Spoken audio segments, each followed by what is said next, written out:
আম্মার ইবনে ইয়াসার রাদিয়াল্লাহু তাআলা আনহু বলেন, রাসূল সাল্লাল্লাহু আলাইহি সাল্লাম বলেছেন, মান কালা আস্তাগফিরুল্লাহাল্লাযী লা ইলাহা ইল্লা হুয়া আল হাইয়ুল কাইয়্যুম ওয়া তুবু ইলাইহি, কেউ যদি এই দোয়া পড়ে ক্ষমা চায়, আস্তাগফিরুল্লাহাল্লাযী লা ইলাহা ইল্লা হুয়া, সে আল্লাহর নিকটে ক্ষমা চায় যিনি ছাড়া কোনো মাবুদ নাই, আমি সে আল্লাহর নিকটে ক্ষমা চাই যিনি ছাড়া কোনো মাবুদ নেই। আল হাইয়ুল কাইয়্যুম, তিনি হচ্ছেন চিরঞ্জীবী, তিনি হচ্ছেন চিরস্থায়ী, তিনি হচ্ছেন চিরঞ্জীবী, তিনি হচ্ছেন চিরস্থায়ী। অতুবু ইলাইহি, আমি তার নিকটে ফিরে যেতে চাই। ও ফেরালাহু, তাকে ক্ষমা করা হবে। ওয়াকাদ ফাররা ওয়াইন কানা ফাররা মিনাস সাহাফে, ও যদি যুদ্ধের মাঠ থেকে পালিয়ে যায়, সে যদি বড় থেকে বড় পাপী হয়, সে যদি বড় থেকে বড় পাপী হয়, এরপরে যদি এই দোয়া পাঠ করে, তাহলে আল্লাহ তাকে ক্ষমা করে দেবে। দোয়া হচ্ছে আস্তাগফিরুল্লাহাল্লাযী লা ইলাহা ইল্লা হুয়াল হাইয়ুল কাইয়্যুম ওয়া তুবু ইলাইহি। সম্মানিত দিনী ভাই বোন, উল্লেখ্য যে এই দোয়া পড়া যাবে না। আস্তাগফিরুল্লাহ রাব্বি মিন কুল্লি যামবিন ওয়া তুবু ইলাইহি, এই দোয়া কিভাবে এসেছে পৃথিবীতে আমাদের জানা নেই। এর জাল হিসাবে কোনো ভিত্তি আমরা জানি না, এটা এমনিতেই চলছে। সবচেয়ে ছোট দোয়া আস্তাগফিরুল্লাহ ওয়া তুবু ইলাইহি, তারপরে একটু বড় দোয়া আস্তাগফিরুল্লাহাল্লাযী লা ইলাহা ইল্লা হুয়াল হাইয়ুল কাইয়্যুম ওয়া তুবু ইলাইহি, তারপরে একটু বড় দোয়া হচ্ছে রব্বিগফিরলি ওয়া তুব আলাইয়া ইন্নাকা আনতাত তাওয়াবুল গফুর, তারপরে বড় দোয়া হচ্ছে সাইয়্যিদুল ইস্তিগফার, যা একটু পরে বলবো, ক্ষমা চাওয়ার সর্দার। তার পূর্বে বলি, সম্মানিত দিনী ভাই বোন, আনাস রাদিয়াল্লাহু তাআলা আনহু বলেন, রাসূল সাল্লাল্লাহু আলাইহি সাল্লাম বলেছেন, লাল্লাহু আশাদ্দু ফারাহান বিতাওবাতি আবদিহি হিনা ইয়াতুবু ইলাইহি মিন আহাদিকুম, আল্লাহ তাআলা যখন কোনো মানুষ তওবা করে, তখন তার উপরে ওই লোকের চেয়ে বেশি খুশি হন, তোমাদের সেই লোকের চেয়ে বেশি খুশি হন, তোমাদের সেই লোকের চেয়ে বেশি খুশি হন। যখন কোনো মানুষ বলে আস্তাগফিরুল্লাহ ওয়া আতুবু ইলাইহি, আল্লাহ তোমার কাছে ক্ষমা ভিক্ষা চাই, তোমার নিকটে ফিরে যেতে চাই, তুমি ক্ষমা ভিক্ষা দাও, তুমি ইজ্জত ভিক্ষা দাও, তুমি আমাকে ঈমান ভিক্ষা দাও, এরকম মানুষ যখন বলে, তখন আল্লাহ তার উপরে ওই লোকের চেয়ে বেশি খুশি হন। কোন লোক? কানা রাজুলুন ফি আরজি ফালাতিন, একটা লোক ছিল বড় একটা ফাঁকা মাঠে, সে বাহনে চড়ে গেছিল সেই মাঠে। ফানফালাতাত মিনহু রাহিলাতুহু, হঠাৎ করে তার বাহনটা, উটটা সেখান থেকে চলে যায়। ওয়া আলাইহা তা'মুহু ওয়া শারাবুহু আও আলাইহি তা'মুহু ওয়া শারাবুহু, সেই উটের উপরে ছিল তার খাদ্য পানি, খাদ্য ছিল উটের উপরে, পানি ছিল উটের উপরে। ফাকাদ আয়েশা মিনহা, সে বাহন থেকে নিরাশা হয়ে গেল, সে ভাবলো আর আমি বাহন পাবো না, অনেক বড় ফাঁকা জায়গায় এসেছি, আমি হেঁটে বাড়িও যেতে পারবো না, অতএব সিদ্ধান্ত নি মরে যাওয়া। ফাতা সাজারাতান, তা একটা গাছের নিকটে আসলো। ফাস্তা জাল্লাফি ফাস্তা জাফি জিল্লেহি, সে গাছের ছায়ায় শুয়ে গেল, গাছের ছায়ার নিচে শুয়ে গেল, এই মর্মে যে এখন সে মারা যাবে। কেন? কাদ আয়েশা মিন রাহিলাতিহি, সে তার বাহন হতে নিরাশা হয়ে গেছে। যেহেতু বাহন পাবো না, যেহেতু পায়ে হেঁটে বাড়ি যেতে পারবো না, যেহেতু খাওয়ার ব্যবস্থা নেই, পানির ব্যবস্থা নেই, অতএব গাছের নিচে শুয়ে গেলাম মরার সিদ্ধান্তে। ফায়দা হওয়া, হঠাৎ করে ওইভাবে থাকতে থাকতে ইজওয়া কায়ামুন ইনদাহু, হঠাৎ বাহনটি পাশে দাঁড়িয়ে আছে। এইভাবে থাকতে না থাকতেই হঠাৎ বাহনটি পাশে দাঁড়িয়ে আছে। ফাখাজা খেতামাহা, সে তার লাগামটা ধরে নিল, লাগামটা ধরে নিয়ে বলল, মিন শিদ্দাতিল ফারহে, খুব বেশি খুশি হয়ে বলল, আল্লাহুম্মা, হে আল্লাহ, আনতা আবদি ওয়া আনা রাব্বুকা, তুমি হচ্ছে আমার দাস আর আমি হচ্ছি তোমার প্রতিপালক। খাতা মিন সিদ্দাতিল ফারে, বেশি খুশিতে বাক্য উল্টে গেছে, বেশি খুশিতে বাক্য ভুল হয়ে গেছে। বাক্যে বলেছে, হে আল্লাহ তুমি আমার দাস, আমি তোমার প্রতিপালক। হে আল্লাহ তুমি আমার দাস, আমি তোমার প্রতিপালক। এই লোকটা বাহন পেয়ে যত খুশি হয়েছে, মানুষ তওবা করলে তার উপরে এর চেয়ে অনেক অনেক অনেক গুণে বেশি খুশি হন। কি দিয়ে বুঝায় আপনাকে আমি তওবা করা কি জিনিস? কি দিয়ে বুঝায় আপনাকে আমি ক্ষমা চাওয়া কি জিনিস? কি দিয়ে বুঝায় আপনাকে আমি তওবা করা কি জিনিস? কি দিয়ে বুঝায় আপনাকে আমি ক্ষমা চাওয়া কি জিনিস? যার কারণেই রাসূল সাল্লাল্লাহু আলাইহি সাল্লাম বেশি বেশি তওবা করতেন, ক্ষমা চাইতেন।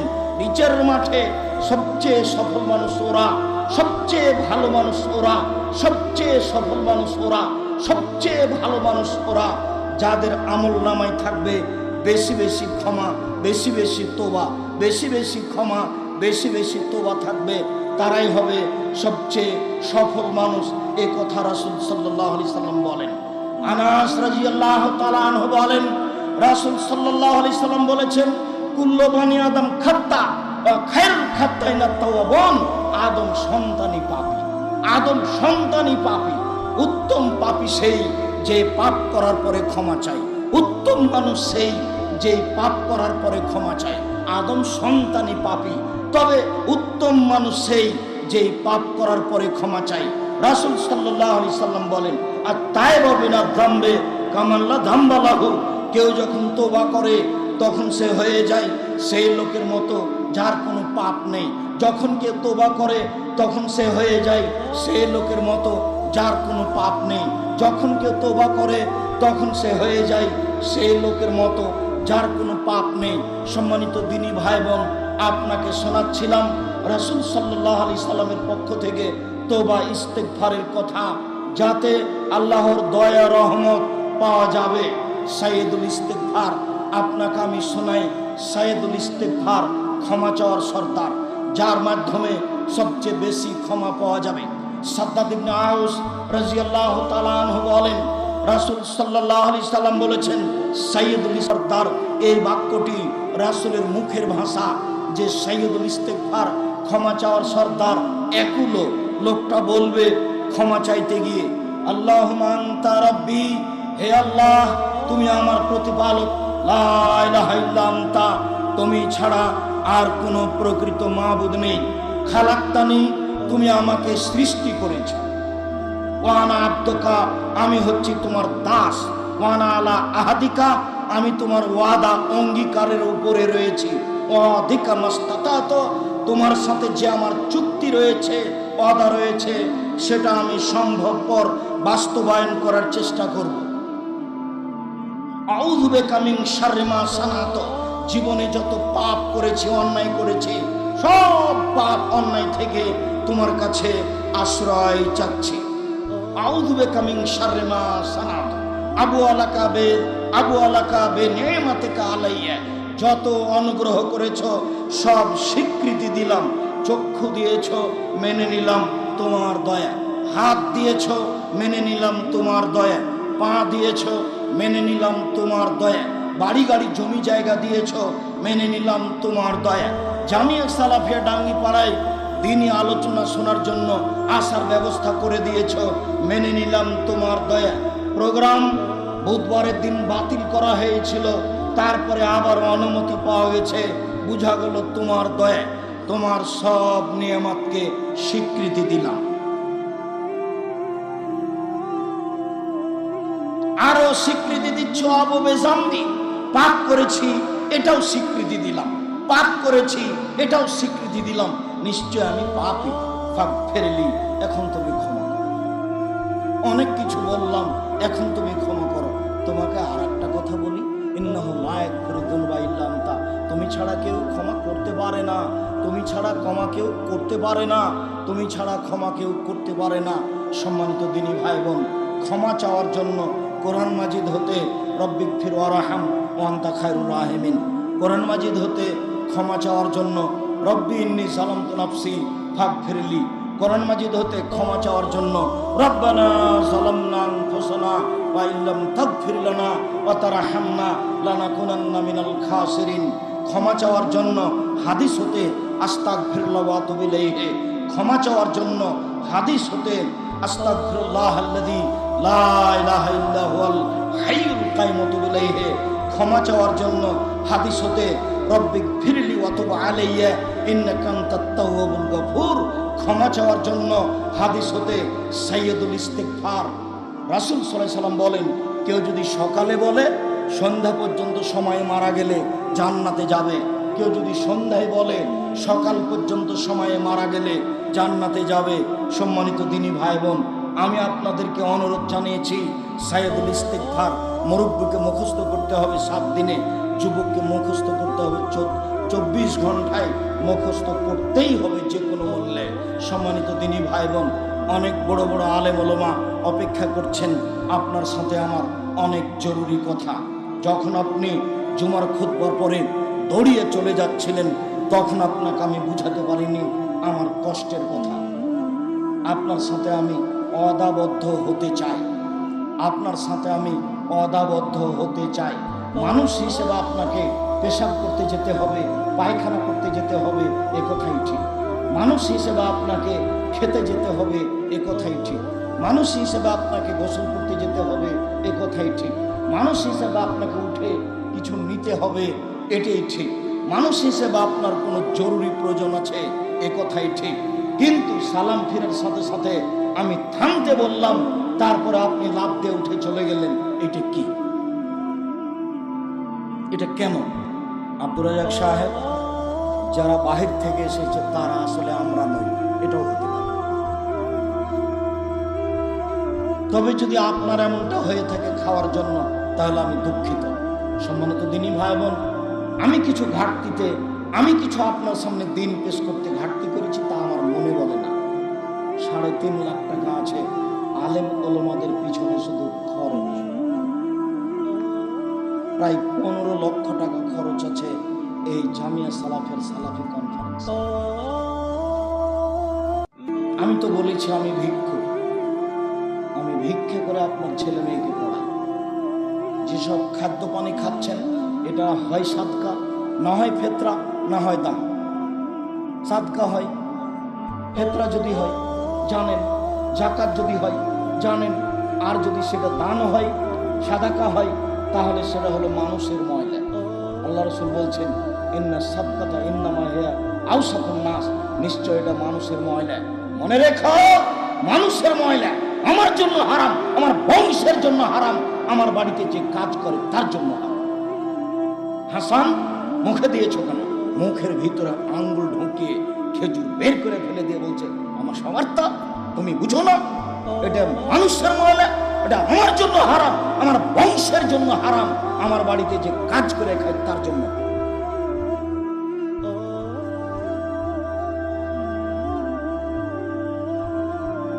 যা কিছু হচ্ছে সব ভিক্ষা করা পয়সা, আপনার টাকা। আমি এখানে কিছু করতে পারি না, আমি নিঃস্ব মানুষ, কচুর পাতার পানি। আমি এক সন্ধ্যা খেলে তার 2-100 টাকা দিয়ে দিতে পারি। এই প্রতিষ্ঠান পরিচালনা করার মতো আমার মতো নিঃস্ব মানুষের কাজ না। এবছরের জানুয়ারিতে মাসিক বেতন আসতে পারে 22 থেকে 23 লক্ষ টাকা, এখন আসে প্রায় 20 লক্ষ টাকা। 200 থেকে 250 জন শিক্ষক শিক্ষিকা কর্মচারী রয়েছে বিভিন্ন স্থানে।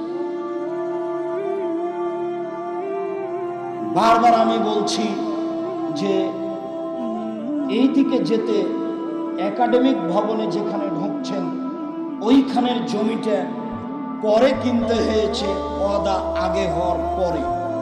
তার দাম 30 লাখ টাকা, 10 দেওয়া হয়েছে, 11 দেওয়া হয়েছে, 19 লাখ বাকি আছে। ওর পিছনে একটা জমি নেওয়া হয়েছে, তার 3 লক্ষ টাকা বাকি আছে। সামনে মহিলা শাখার সাথে একটা জমি নেওয়া হয়েছে, তার 30 লক্ষ টাকা বাকি আছে। জামিয়া সালাফিয়া রূপগঞ্জ নারায়ণগঞ্জ ঢাকায় 70 শতক জমি বায়না করা আছে, তার 1 কোটি 30 লক্ষ দেওয়া আছে, আরো পাবে 1,21,00,000।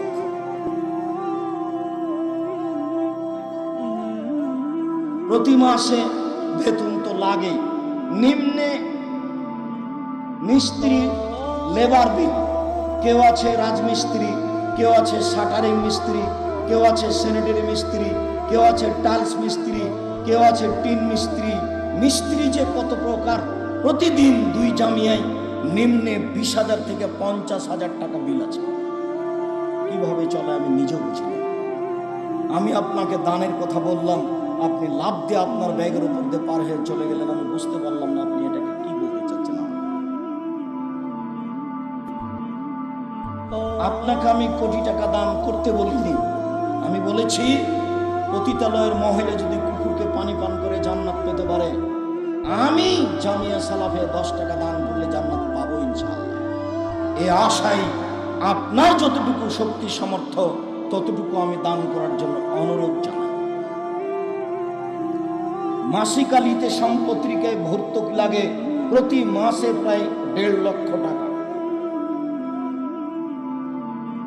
প্রেস আছে আপনার পিছন দিকে, ওই প্রেসও প্রতি মাসে ভর্তুকি লাগে। প্রতিষ্ঠান যেহেতু এখনো পূর্ণ চলমান হয়নি, এই জায়গা হলে এই জায়গা হয়, এরা দিতে চাইলে ওরা দিতে চায় না, এরা আবার দিতে চায় টাকা নিয়ে রেস্ট্রি দেয় না। কত ফেতনা আছে তার কোনো হিসাব নেই। আপনি যদি বাস্তব দেখেন তাহলে মনে হবে এই যে সালাফি কনফারেন্সকে ঠেকাতে পারলে মনে হয় কি হবে। আরে মানুষ পৃথক দল করছে, দল করে বক্তব্য দিচ্ছে, আবার বলছে যে সালাফি কনফারেন্স করলে মানুষের মধ্যে বিভেদ হবে। আজীব কথা, আমি বুঝতে পারি না ঘটনা। জমি মাইনে নিয়েছে 30 লাখ টাকা, রেজিস্ট্রি করে দিবে না। কত ফিতনা আছে তার কোনো হিসাব নেই। 300 জন ইয়াতিম আছে এখন আপনাদের, 200 জন আছে, আর জানুয়ারির 1 তারিখে 100 জন আসবে। 300 জন ইয়াতিম জামিয়া সালাফি। প্রায় 500 জন অসহায় ছেলে মেয়ে আছে। হিসাব নিকাশ ওই দিক করতে হবে না, কিভাবে চলছে অত টেনশন নেওয়ার প্রয়োজন নাই। আপনি আপনারটুকু করেন, এইটুকু আমার। বিশাল কোরআন মাজিদ 30 পারা, যার শুরু থেকে নিয়ে শেষ পর্যন্ত পড়ে শেষ করা আমাদের জন্য অনেকখানি কষ্টকর হয়ে পড়ে।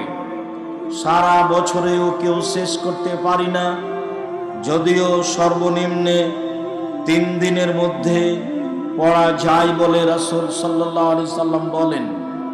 7 দিন, 15 দিন, মাসে, এরকম সময়গুলি আল্লাহর নবী উল্লেখ করেছেন। এই বিশাল কোরআন মাজিদে কি রয়েছে? বিশাল কোরআন মাজিদে মাত্র 3-4টি বিষয় উল্লেখ রয়েছে। তার একটি বিষয় হচ্ছে আল্লাহর ক্ষমতা।